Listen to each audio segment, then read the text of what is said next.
మేము గుడిసె వేసుకొని ఇక్కడనే ఉన్నాం. వర్షాలు పడ్డా ఎన్ని అయినా మేము ఇక్కడనే ఉండి మేము ఇక్కడనే చదువుకొని ఇక్కడనే ఉన్నాము. పెరాలసిస్ పేషెంట్ని ఒక ఎంఆర్ఓ మళ్ళీ వాళ్ళందరూ మిలిటరీ వాళ్ళు వచ్చి అమ్మని బయటకి ఈడ్చుకొని వచ్చి వాళ్ళు లేచి మేము చిన్న ఉన్నప్పటి నుంచి ఇన్నే ఉన్నాము. అది 40 గంటలు అంతా అది వచ్చి పూల కొట్టినప్పుడు మాకు ఏడ దిక్కు లేకుండా అయిపోయింది. మేము బయటనే ఉంటున్నాం. పక్కన వాళ్ళు ఉన్నాము. మాకు అడిగి ఒక రూమ్ ఇచ్చిరు, అందులోనే స్టే చేస్తున్నాం. సార్ ప్లీజ్ మాకు ఇప్పుడు మేము అడుగుతున్నాం, ఎంతో పోరాటం చేస్తున్నాం.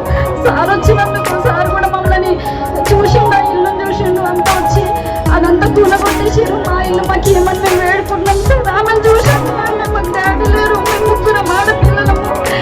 మేము ఏదో చిన్న పని చేసుకుంటా కష్టపడి